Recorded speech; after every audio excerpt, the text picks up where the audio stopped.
I want to start this month's reflection on Pope Benedict's general intention for January with a confession. Some of my friends have called me a techno-weenie. Why? Well, it's pretty simple. While I use the computer and internet, I don't have the patience to learn everything in order to use them to their full potential. And I've made a conscious decision not to join Facebook, nor to tweet or Twitter, whatever those are.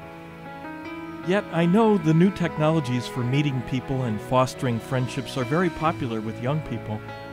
That's why I let Father Phil Hurley, the Apostleship of Prayer's Director of Youth and Young Adult Ministry, to handle Facebook and Twitter.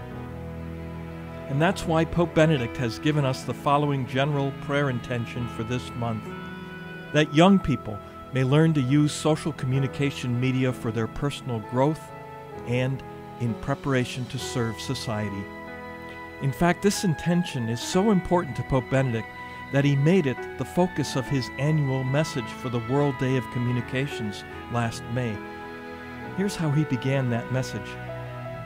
The new digital technologies are indeed bringing about fundamental shifts in patterns of communication and human relationships. These changes are particularly evident among those young people who have grown up with the new technologies and are at home in a digital world that often seems foreign to those of us who, as adults, have had to learn to understand and appreciate the opportunities it has to offer for communications. Young people in particular have grasped the enormous capacity for the new media to foster connectedness, communication, and understanding between individuals and communities, and they are turning to them as means of communicating with existing friends, of meeting new friends, of forming communities and networks, of seeking information and news, and of sharing their ideas and opinions. Then the Holy Father goes on to say that the popularity of the new means of communicating shouldn't surprise us. Humans are made in the image and likeness of God, whom he calls the God of communication and communion. Made in the image and likeness of God, who is love, we want to be loved and to love. We want to have friends and to communicate with them, and the new technologies are helping people do this. At the same time, every good thing can become twisted and distorted and can be used for evil purposes rather than for good.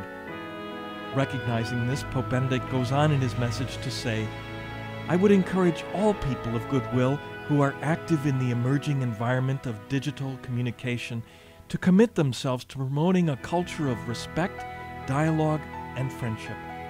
If the new technologies are to serve the good of individuals and of society, all users will avoid the sharing of words and images that are degrading of human beings, that promote hatred and intolerance, that debase the goodness and intimacy of human sexuality, or that exploit the weak and vulnerable.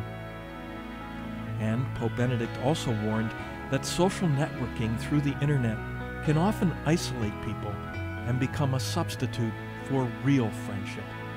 He said, "It would be sad if our desire to sustain and develop online friendships were to be at the cost of our availability to engage with our families, our neighbors, and those we meet in the daily reality of our places of work, education, and recreation. If the desire for virtual connectedness becomes obsessive, it may in fact function to isolate individuals from real social interaction, while also disrupting the patterns of rest, silence, and reflection that are necessary for healthy human development." And so, we are praying for young people that they may make good use of the new technologies for social interaction, using them in ways that help them grow emotionally and spiritually, so that they may be better prepared to live lives of service to society rather than lives of self-seeking. The Holy Father concluded his message with this resounding challenge. It falls, in particular, to young people who have an almost spontaneous affinity for the new means of communication to take on the responsibility for the evangelization of this digital continent. Be sure to announce the gospel to your contemporaries with enthusiasm.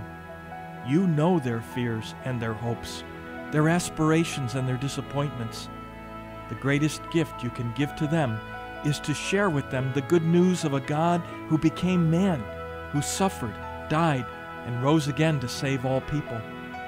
Human hearts are yearning for a world where love endures, where gifts are shared, where unity is built, where freedom finds meaning in truth, and where identity is found in respectful communion.